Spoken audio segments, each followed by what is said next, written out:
What is up, everybody? Welcome to SportsShack. My name is Brandon G. Natali, along with Dennis Christopher Tui. Mm-hmm.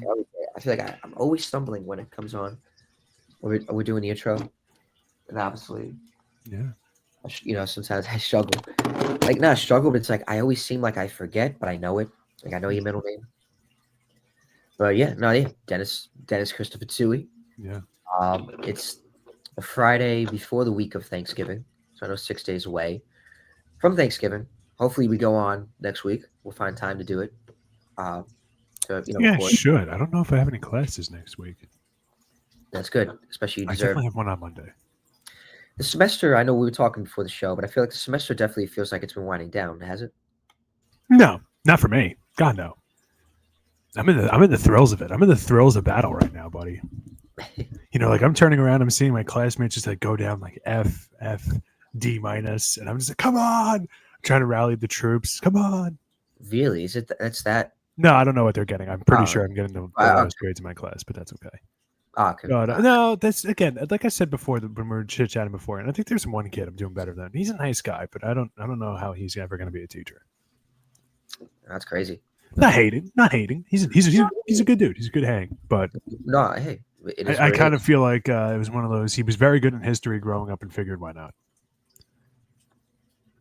If it's meant to be, it's meant to be. It's meant to be. It's meant to be. Great song by BB Rexa and Florida Georgia Line. I think that's it. BB Rexa, whatever happened to her, dude? But Florida Georgia Line, they had some kind of a falling out, right? They did have a falling out. I believe it was over. It was political, or something else. Maybe differences, maybe creative differences. Which that's what happened to Daft Punk. I know Daft Punk had creative differences, and the rise of AI. But that's another topic. But nah, Florida Georgia Line. I think that's what happened. And then Baby Rexa, she's still around. She's big in like the EDM scene. Okay. Like she has a lot of EDM songs. Like she collabs with a lot of like EDM artists. Because like obviously her voice is stunning when it comes to like electronic music, and I guess her voice. So yeah, and but no, in terms of that, like I said, I love that. Obviously, like with you or anybody, like we could have one thing. We could talk about like this water bottle. Yeah, I know. And then it could go to like talking about like the political economic state of the world. Mm-hmm. Yeah, how's the hand feel on your water bottle? No, I'm kidding. What brand? No. Brand. But anyway, so so this semester is well for you, I guess it's just been hectic. It's been busy, but I'm a pat on the back for. Yeah, I'm getting through it. I'm just not getting the dean's list like I wanted to. I could tell. Wow, which reminds me, I got to get an essay done right after this. I did the presentation last night. I didn't even do the essay. I aced the presentation though, according to the boys. That's great. Yeah, you did. You didn't get graded yet? No, not that unless of course she graded it. But I really hope she doesn't, because if she graded it, that means I can't submit the essay that has to go along with it. Mm. Oh, I didn't think of that. Well, now you did. Yeah, I did. I don't know if she'll buy. I've Jedi mind tricked a few professors in the past. I might be able to. This is the essay you're looking for. I've pulled that one off before. I thought I submitted it. No. Dang. You'd be surprised. Yeah. Sounds like it. Especially I'm a nice guy in class. It helps so much to always any chance you get to participate. Like for those of you listening, if you're in high school, middle school, college, whatever, participate. It is amazing what you could get away with if you participate in a class. You could show up 25 minutes late, and nobody would give a shit. Nobody would care. It is huge to participate in class. It's because some professors they do count that. If you're not doing anything, they don't see anything. They do look at that. They see that. It's no exaggeration. But onto a different note, a sports. There's been a lot going on in the sports world, of course. I know we were watching basketball the other night. Everybody's watching the Knicks go up against the Dallas Mavericks, and I remember you were saying in the chats one of the other nights that they should have been blowing them out, but it was actually a tight game. Yeah, they should have blown them out. And honestly, on speaking of the Dallas Mavericks, I know Nico Harrison got the boot. Am I correct? Das Boot. He got it. Das Boot. You got the old Pink Slipperoonie. Ni hao, get ready to learn LinkedIn, buddy. He is back to the drawing board, back to the unemployment line. And he sticks fans. Blue Collar Man, love that song. But he got sent back. If the Dallas Mavericks was the Big Brother household, Julie Chen Moonves would have said he'd been evicted. So bye bye. Ni hao. Goodbye. Give you 55. He certainly got a 55. I'm sure Yeah, his participation grade, Nico Harrison, with the organization was way above a 55. He over participated. He over participated. That's where keeping it real goes wrong. But what was I going to say? So I guess that's the state of the Dallas Mavericks now. Turns to New York Knicks now. They've been playing. I know this Landry Smart. Shamet. Shamet. It's not Landry Fields. It's Landry Shamet. He's obviously been balling out for the Knicks, especially with Brunson hurt. Where did this guy come from? Like, he came from Phoenix. He sucked for us. He was so bad.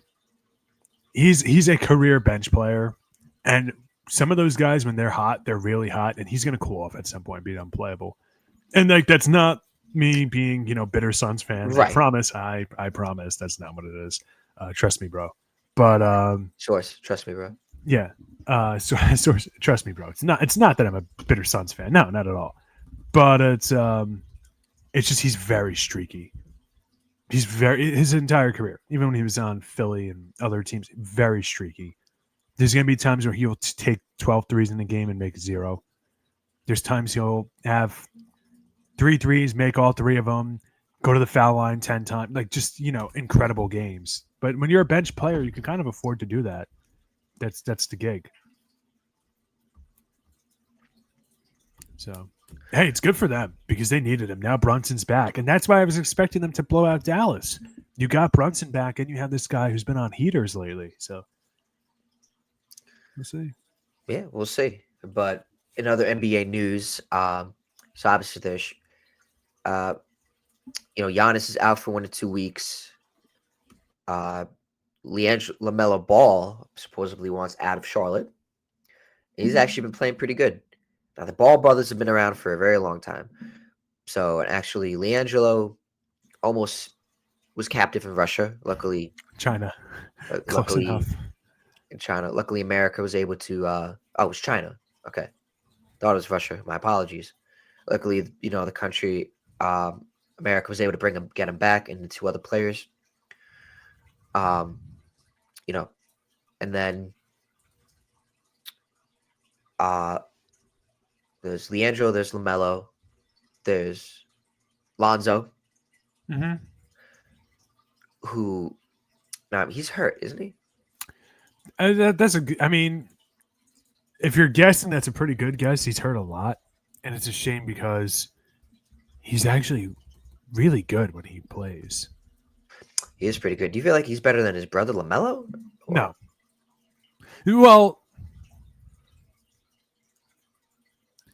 I guess it kind of depends what you need. No, he's active. Lonzo's active. He's on the Cavs. He comes off their bench now. When Lonzo's the problem with Lonzo is you have to keep him on such a strict minutes restriction that he can't really do as much as he probably could. But he's a very good rebounder. He's an excellent defender too, if I'm not mistaken. And great passer. Like he does a lot of the little stuff. Very good. But so does LaMelo. LaMelo's not bad, but he can't really defend. But certainly not as well as Lonzo. But LaMelo, there's going to be a market for him. He's a good point guard who can pass first and score. But I don't think he's going to be your number 1 or number 2 option on a championship winning team. You don't think so? No. I think he's like a good role. Like a good, maybe role player might be a little too harsh, but like a good, like a solid piece. Like I guess like if you were to take Drew Holiday but make him offensive instead of defensive, like that tier of player. Not necessarily Drew Holiday now, but Drew Holiday when he was at like his peak. Right. Like I guess like a Mike Conley type. Like he's not going to be your best player on a championship team, but is a very good asset to have. I don't think Phoenix is the pieces to get it done, but he'd be great. He'd fit well on Phoenix. Good point guard for Devin Booker, although Connor Gillespie's been pretty good. Okay. Face is itchy. No, I but look at Rudolph. the Lakers recently they just fired the Bus brothers, Yeah, but they were Joey doing and like Jess, nothing. removed from their respective FO positions in basketball operations. Reorg scouts also let go. Basketball operations, yeah. The Bus family doesn't own the team anymore, and they were never really regarded as being good to begin with, which is why Jeannie got the team. Because Jeannie really knew basketball. And then she sold, and I think she's a minority owner now. And so, like, they didn't really have a need for them, you know?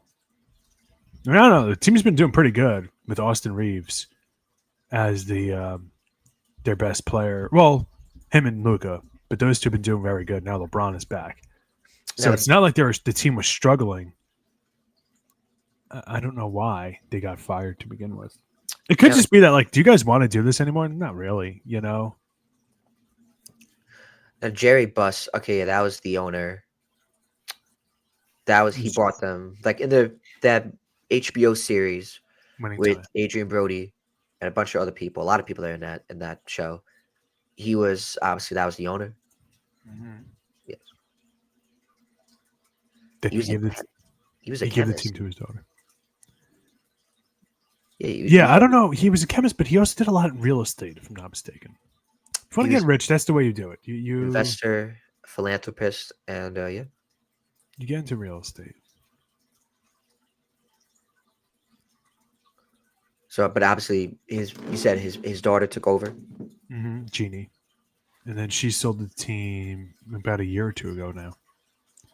But I think she's a minority owner. Still, Yeah. Janine Buss. Yeah, it might be Janine, but everybody just calls her Jeannie.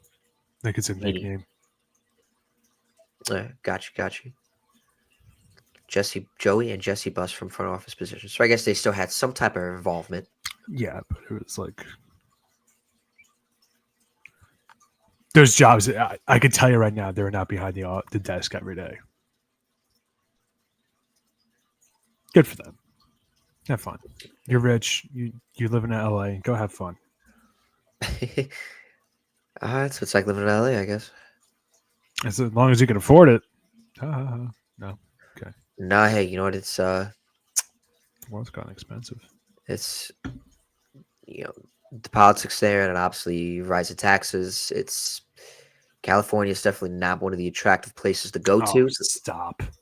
Uh, Oh, maybe, maybe stop. not for me. Maybe not for me. I mean, I don't know. Oh no, the land of beautiful beaches and beautiful women. Oh, poor me. It Poor is. me. It is a great. I'd rather live in a hut in Alabama and do absolutely nothing. Okay. Call me when the alligators are showing up. All right. Hey, roll tide. Nah, you can't forget the beaches. Maybe I'll see that Michael Jackson impersonator. I don't know if you've seen online that there's a guy that like mimics Michael Jackson. Like he's one of those impersonators. Okay. He actually thinks he's like Michael Jackson. I don't know if you've ever seen them. Like No. this video of him in Times Square where I'll send it to you. He goes up to actually like another Michael Jackson impersonator, and he's like the way he's acting like it's like him looking on like another impersonator. And even Justin Bieber, like there's a video of Justin Bieber reacting to it, like, and I don't know if it's because like the rise of the Michael Jackson biopic, but like I don't know, this guy just went viral just for the wrong reasons. Like, hey, it's great that people impersonate Michael Jackson to like obviously keep his music and his energy alive. Like obviously it's when you see the people like Elvis, but it's like, come on, Okay. there's limits. I'm being for real. It's so odd. It is odd. I'll send you a video whenever I get the opportunity. But is there anything in the NBA you'd like to talk about? Or LeBron's back. Bron. He's back. Good for him. NBA news. I didn't really see. I didn't really. My presentations in class ran pretty late yesterday, so I don't know if anything trickled in yesterday. Brunson's back. Dante Exum from the Mavericks to undergo season-ending injury. That sucks. And another one. Oh my God, this guy cannot stay healthy. Domantas Sabonis has a meniscus tear. He's going to be out 3 to 4 weeks. So if you're a Kings fan, I mean, sad Kings hours. He was averaging 17.2 points per game with a 12.3 rebounds and 3.7 assists. One of the better power forward center hybrids in the league. Not a good defender, but aside from that, he is very good. And now the Kings. Oh my God. You want to talk about snake bitten franchises? Oof. Really? It's that bad? Anytime you wake up, Brandon, and you think like, man, the Jets suck, just say it could always be the Kings. You got screwed. Really? You got screwed. The league rigged the 2002 Western Conference Finals for you to lose. Many people believe that. I'm one of them, and I'm certainly not in the minority.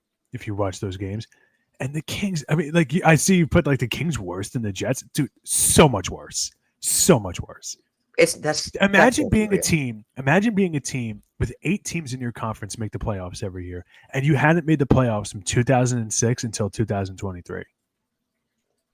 Yeah, that says a lot. You see, when you put it that way, it's Yeah, like, oh, I mean, that does totally suck.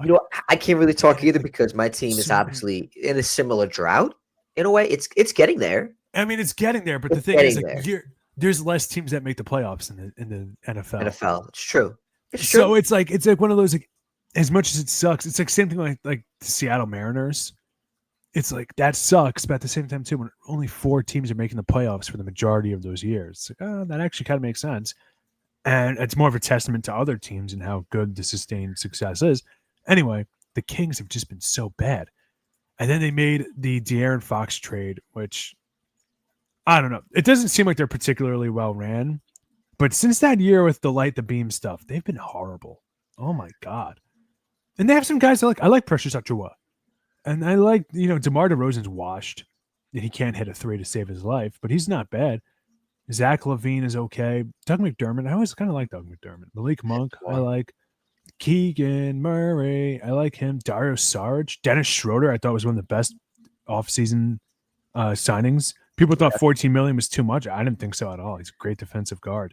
And you have Russell Westbrook, like who's actually been pretty good for them. But for some reason, like they cannot. just can't put it This has been together. going on for years. They cannot stop losing. It sucks. I mean, it sucks. They have such fun, unique jerseys too. The It's black and purple. It's so unique, With DeMar DeRozan, what's crazy to me is that he was traded for that for Kawhi Leonard.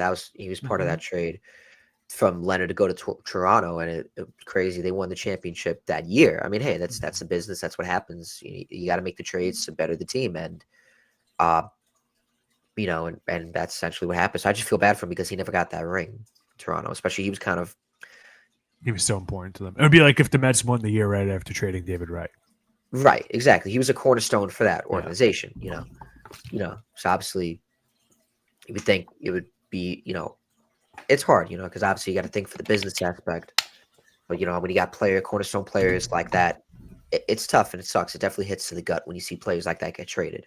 So hopefully teams and GMs think more for that aspect too when trading players. Like imagine if they traded like a David Wright, the Mets traded like a David Wright, or imagine Derek Jeter got traded. I hope you follow what I'm saying Mm-hmm.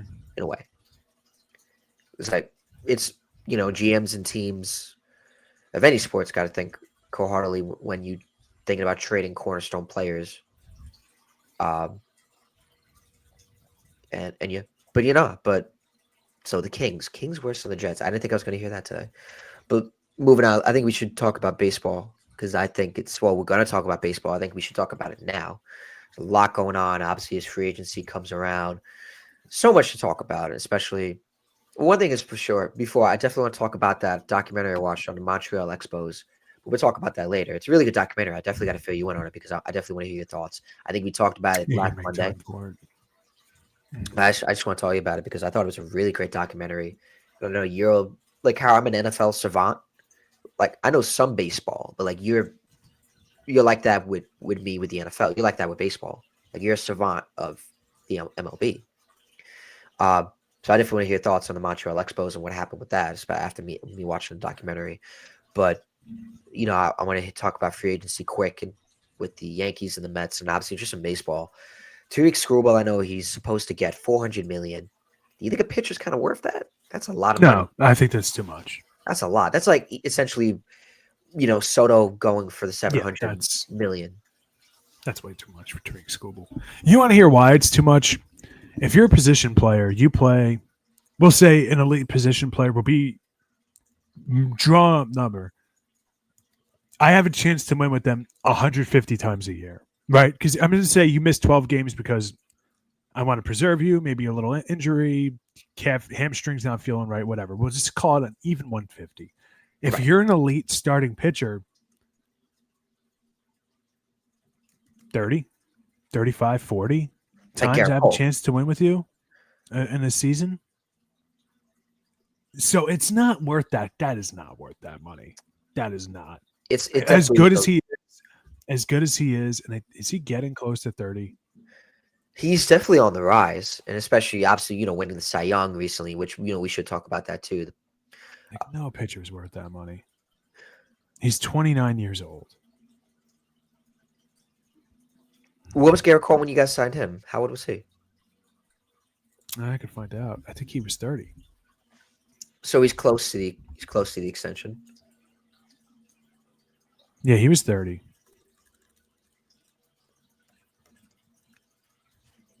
So it's close. Yeah, but I mean, it's one thing to give that money to Garrett Cole or somebody when you're a team who can just win right now. But I don't know. I don't know. That seems like a lot for Tariq Skubal. No, hey, I agree. I love Scooble. He'll be 30. Skubal will be 30 by the time the next season starts. No, he'll actually be he'll be turning 31 during his last Tiger season because he's born November 20th, 1996, and he becomes a free agent after 96. God, we're getting old, huh? 1996, we're talking about this guy's going to be 30 soon. Ooh. That is Oh actually boy. that is pretty crazy. No, But that's going to put us in a crisis here. Wow. Time uh, flies. time does fly. Remember, I always have radio before we go back to baseball. I remember Manfredi always said it to us. Respect the clock because the clock, Mm-hmm. time don't, because the clock doesn't respect you, so you got to respect it. And it's true. It keeps going. It don't care for you. Like you're on a deadline. You're late for an errand, for work or a meeting. You can't tell the clock to stop. It keeps going, so you got to respect it. So Tyreek Skubal, he's going to be 31. It's crazy. Someone born in 1996 is going to be, 30, 31. That is crazy. But so in terms of him getting work, someone I don't know what's up with baseball players. The market's definitely getting like more richer. More rich? Am I correct? Because I don't understand baseball economics, and I don't think you know, baseball people understand baseball economics either.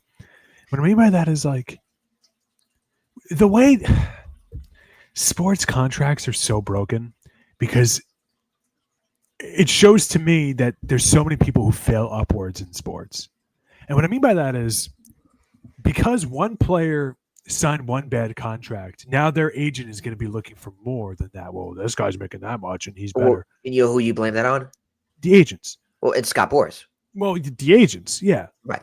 So it's like I could tell you right now, even if his stats are better than that, if I'm a team, I'm okay. All right, fine.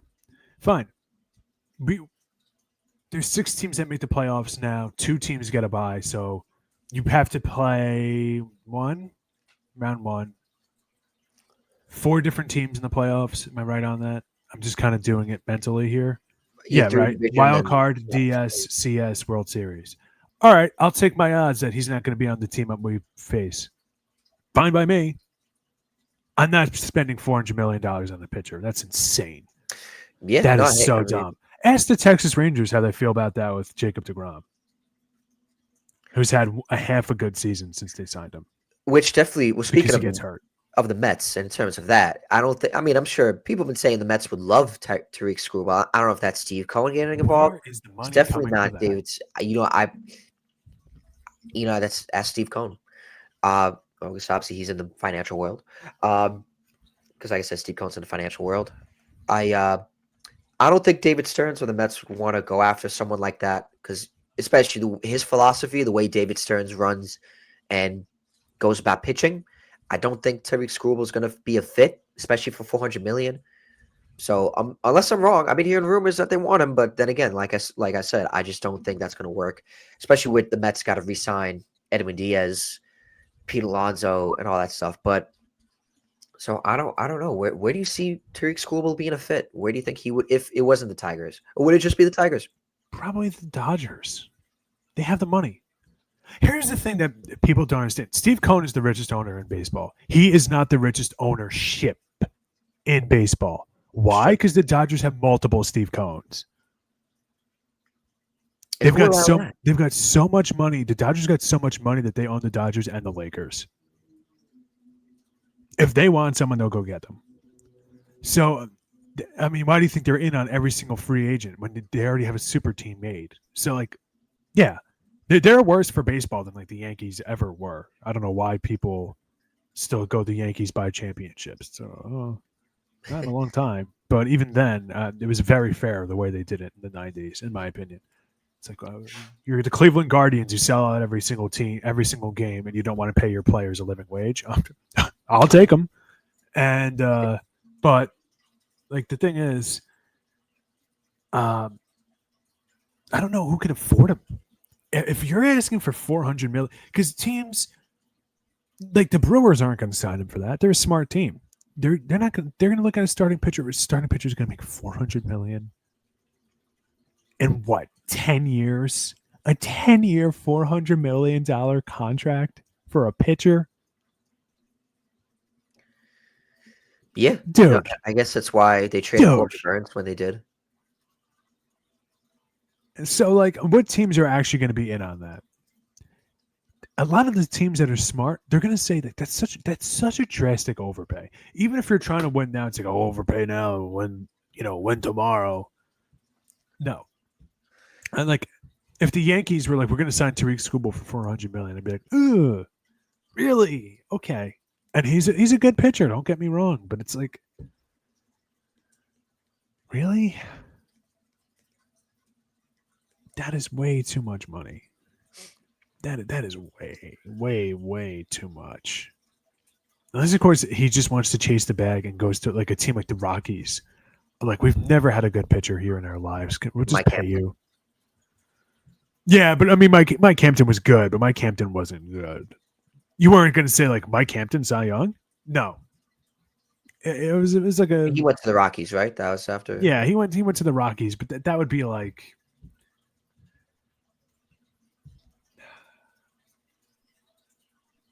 I'm trying to think of a good comp.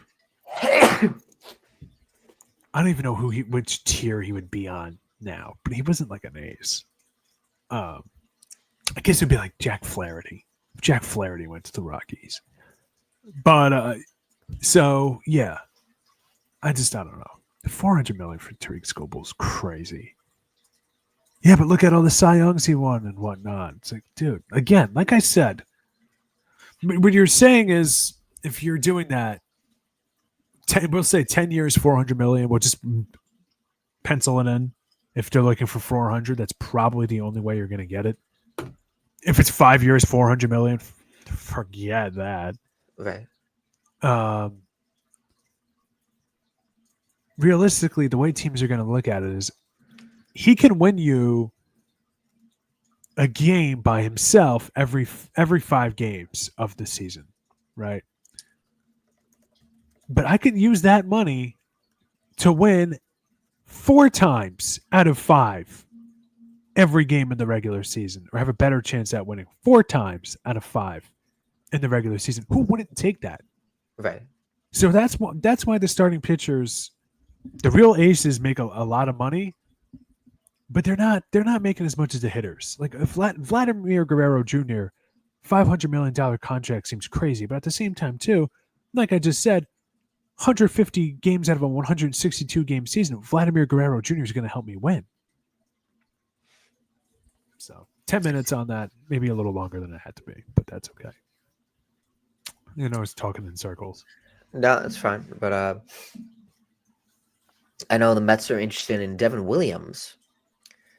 Now, I don't know how it would be with the Mets' new pitching. What is your team doing? Devin Williams will be fine with you guys because David Stern's Brewers guy.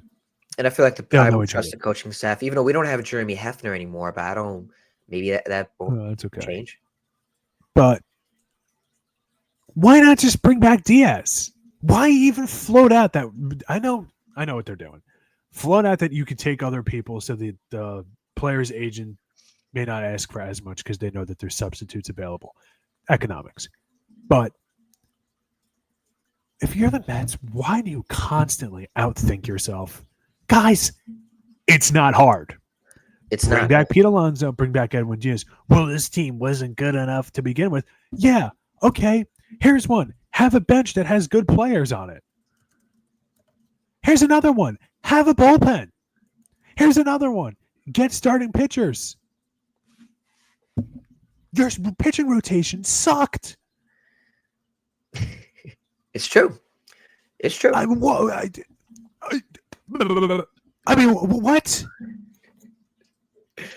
God, it's as if nobody was saying that when the season started. Hey, no, you know what? Like you said, I don't know if this team can be a really good competitive rotation. It's like, well, we're winning all these games. It's like, great. So what did you guys do at the trade deadline? Oh, we got a couple of bullpen pieces. Oh, nice. So who's starting for you? The same crappy pitchers that get hurt all the time. I mean, go. Unless, of course, they want Devin Williams and Edwin Diaz. That's a great idea. Good for you. No, hey, but that doesn't address the biggest problem on their team, which is you don't have starting pitching.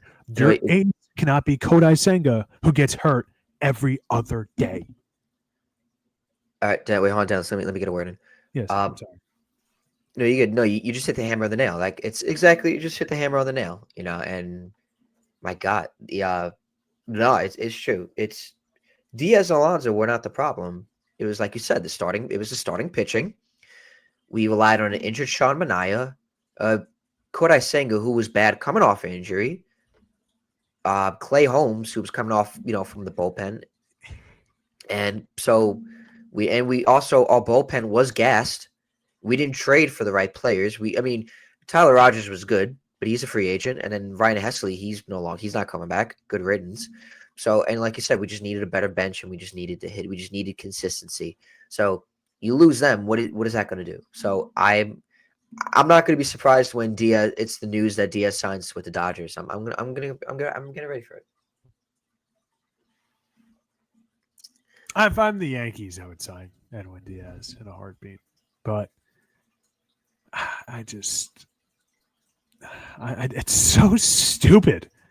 It's so dumb because I remember doing a long 15, almost 20-minute segment on the New York Mets when they were struggling in the summer on the college radio show and on Two and Gable. Yes. And I was going through and I was looking at everybody's blaming the bullpen because they have bad stats because I'd heard them whining about it on one of the radio stations my dad listened to, one of the sports talk shows. And those guys, anytime you listen to that show, I'm like, you might as well just huff glue and you'll get the same results. But because they suck. But not the guy we met, the people before him. Yeah. Because the guy we met, he was awesome. I like his show. But everybody kept whining about the Mets bullpen. It's like, look at the starting pitchers. They can't get out of the fifth inning. And why is that? Well, all their pitchers are either coming off of injury or were closers for 10 years. Oh, that's how it's supposed to work. Oh, you mean to tell me this whole time we were supposed to have starting pitchers that were proven? Well, say it ain't so. So what's the first thing they do? We're not going to sign Pete Alonso. We want to get Devin Williams. Well, that's not helping anybody. You're getting the worst version of Edwin Diaz without the first base power, and you're not getting the starting pitching. What is going on here? Look, like I said, we'll see what goes on throughout the offseason as time goes on. But like I said, I'm not opposed to Devin. I would hope that the Mets pitching staff now, the coaching staff now, could work Diaz could work Williams like Jeremy Hefner was able to. I don't know what it's going to be like now. I don't know if that's what they're hoping it's going to be expecting. I don't know anything of this coaching staff really. I gotta do more research, and so I'll have more trust. But all I know is that Jeremy Hefner is not here. So what does that affect? And so, like I said, maybe he's pitched in New York. He was with the Yankees. I get it, but like I said, we already have a guy. Why not just bring him back? And like I said, he was just not the problem. And also, I know the Mets are exploring looking at Cody Bellinger, but I know the Yankees want to bring him back. So, but like all they got to do, I know Carlos Beltran came out, who might get into the Hall of Fame.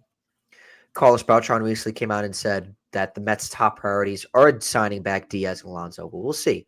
They got to talk their talk. All right. Real quick, did the Mets have a pitching coach to replace Hafner? Because I know Mike Maddox left the Rangers. And if he's available, you guys are in a way better spot. That guy's great. We did. It's Justin Willard. He was formerly he's coming from the Red Sox, where he was director of pitching.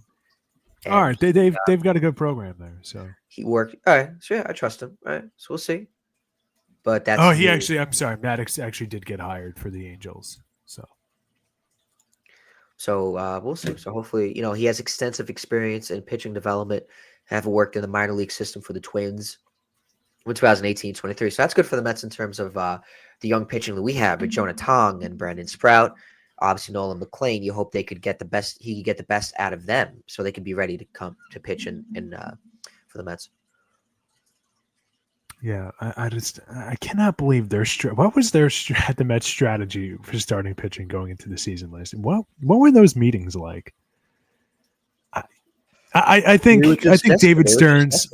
I think David Stearns learned a very valuable lesson, dude. This isn't the NL Central. Yeah, you tell me. You got 4 teams in your division that could be really good. I'm including the Marlins in that because they're like a scrappy team that if you're going to beat them, they're not going to get blown out. They're not a good team, but they're not a good team, but they like being the underdogs. And they like playing spoiler. They don't like the Mets, so they definitely they didn't care. You got a team like the Braves, you got a team like the Phillies, obviously. Even the Nationals are not the Pirates. They're not going into every game thinking they lost already. No.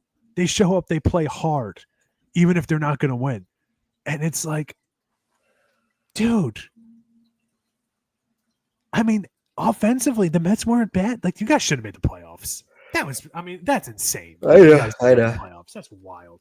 Bad, but anyway, that's crazy. But on to the Yankees. I know they want. Would you be in favor of them bringing back Cody Bellinger? Absolutely. I know that they are bringing back Trent Grisham, which I'm okay with. People are like, "Oh, I hate it. He was so bad down the stretch." It's like, all right, they have to. The reason why they offer the qualifying offer is because if somebody takes that player in free agency, they have to give up a compensatory pick, right? And famously, this is actually how Mike Trout went to the Angels. But I think it was because the Yankees signed an Angels player, if I'm not mistaken. I think it was Mark Teixeira was how that happened. But anyway, this is what happens. I give you the qualifying offer. I give you Buddy the qualifying offer. Buddy says yes. You're back on my team for value that would probably be less than you would get in free agency, but you'd be on my team again. Or it's an average. It's an average dollar amount. If you say no, they get that pick. So if Trent Grisham said no, a team that would sign him for however little or however much they signed Trent Grisham for, the Yankees would have gotten that pick. You have to offer those kinds of qualifying offers when it's available. You have to. It's smart business. Why wouldn't you? And he said yes. As bad as Trent Grisham was in the playoffs, he's not a bad player. Let's be honest. The Yankees, rife with injuries last year, and had a hard time with a lot last year. Last year was a very bad year of Yankees baseball. We still made the playoffs. We still won over 90 games. But the lulls, the valleys were horrible. Trent Grisham was a bright spot. He's a good defensive player. He's a competent hitter. Like, he doesn't look lost at the plate. He's a good piece to have. Even if you have him just to trade him, that's okay. That's fine. I don't know why people were getting so whiny about it. All it told to me was like, you don't actually watch the games critically. You're an idiot. you're an idiot. I'm not saying Trent Grisham's the next Roger Maris. No, of course not. But it's like, for a fourth outfielder, can you do worse? No. Good thing is you get, now you can, if you have an outfield of Jason Dominguez, Cody Bellinger, and Aaron Judge, and you have Trent Grisham as their fourth outfielder, which they wanted him to be in the first place, that's not so bad. And now if it's like, well, he's blocking an outfield spot for Spencer Jones or somebody, well, there's a solution for that if you bring back Cody Bellinger. Cody Bellinger's had a history of playing very well at first base for other teams. So we don't have a first baseman unless they think they want Ben Rice there, which is fine. But I'd rather him catch over Austin Wells. However, if it doesn't happen, it doesn't happen. It's a good option to have. You could always trade him to a team that wants him. It's not the end of the world. But I want Bellinger back, yes. That's my big get of this free agency. All right. Well, but yeah, so I think let's move on to NFL quick before we wrap up. I'm just going to update that Jackson Dart is not playing again this week. He's still in concussion protocol. So Jameis Winston's going to get the start again. Obviously over Russell Wilson. He didn't look too bad last week. A lot of people, Jalen Hyatt should have ran a better route. A lot of people calling for him to take off that number 13, not OBJ, which honestly, no Giant should wear the number 13 unless they play like Odell. Like Malik Neighbors, you can make the argument he could have that number 13. But, Winston didn't play too bad. Great game against the Packers. I thought they were going to pull it out. I thought they were going to win the game. And I thought they were going to, but obviously not. Jordan Love and Christian Watson, they connected a few times, and Christian Watson made a beautiful catch in the end zone. And yeah, so, that was that. And what else?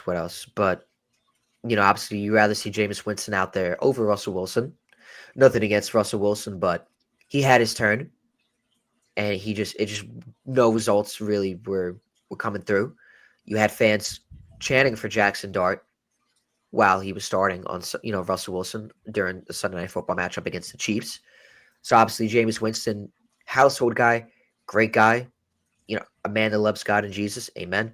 And so I just think, Jameis Winston brings more fire and energy to the building, to the team. So obviously you're going to go with Jameis Winston due to the energy that he brings.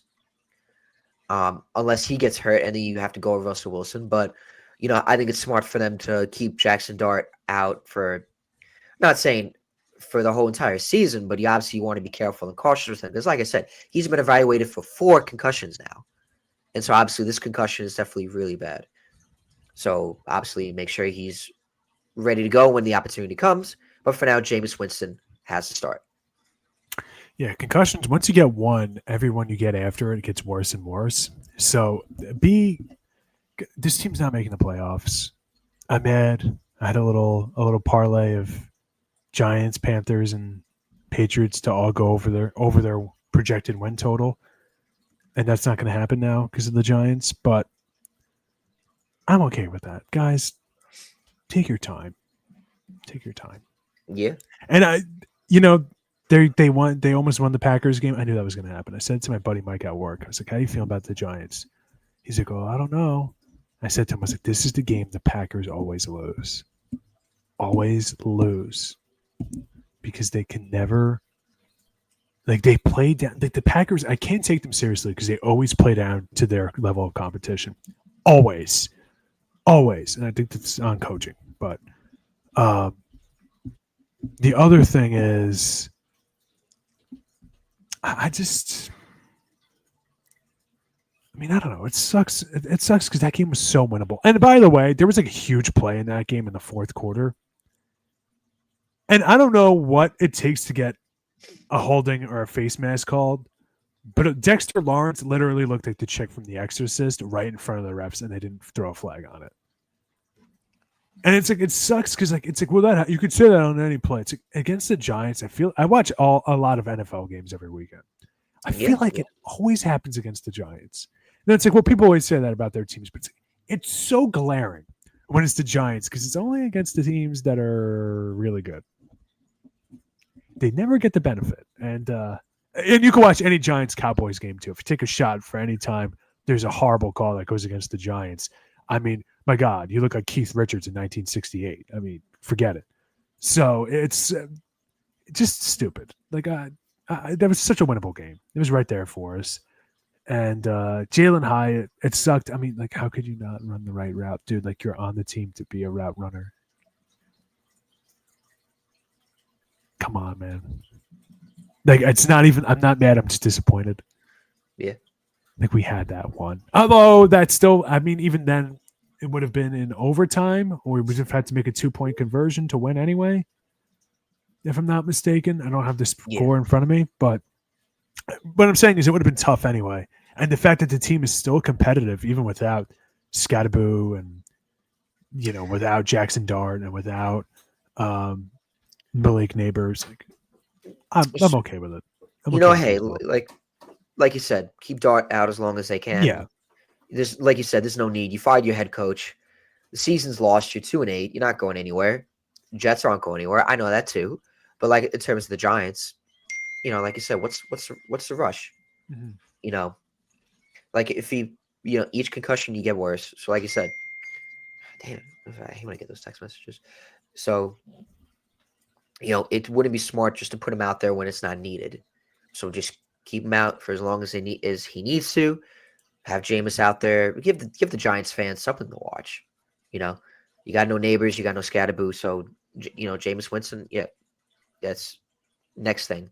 And obviously, like I said, even if they didn't, but yeah, so in terms of the Jets now, I know we just benched Justin Fields.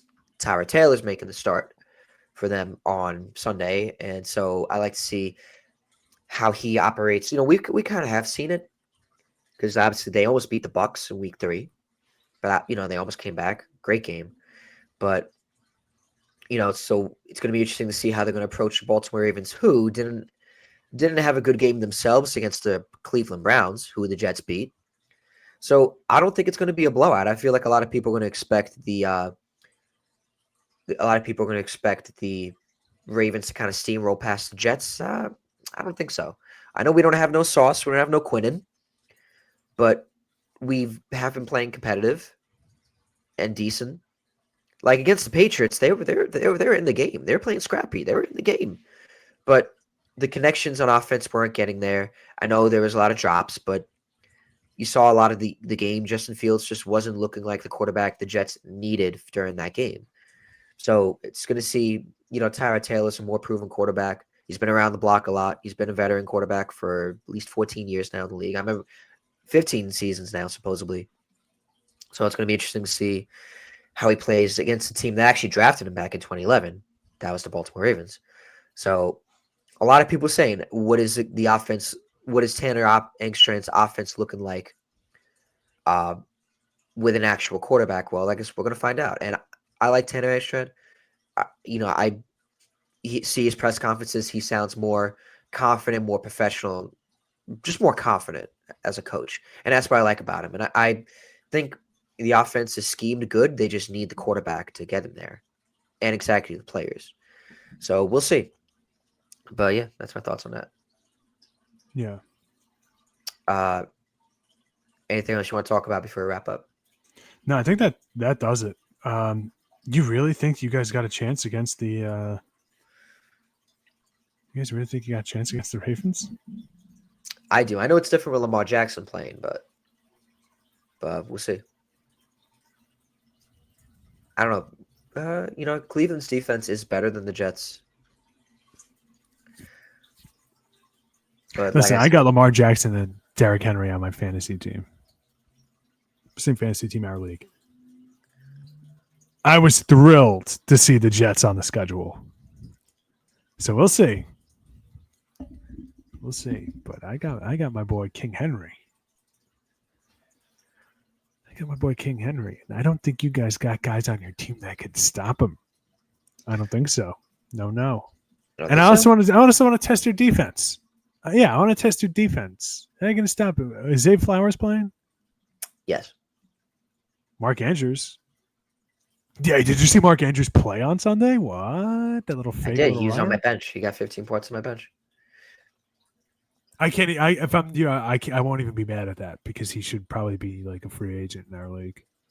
He had one good game this year so far, and that was Sunday, and that was because of a 2 good 70-yard games. rushing touchdown.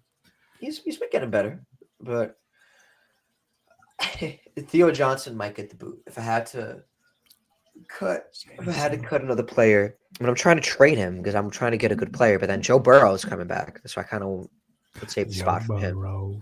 But we'll see. A lot of decisions to make in the Buddy's revenge looking of the for buddies. a quarterback. Buddy, you're looking for a quarterback then, huh? Am I looking for a quarterback? No, I got like 3. I got like 3 quarterbacks. Oh, okay.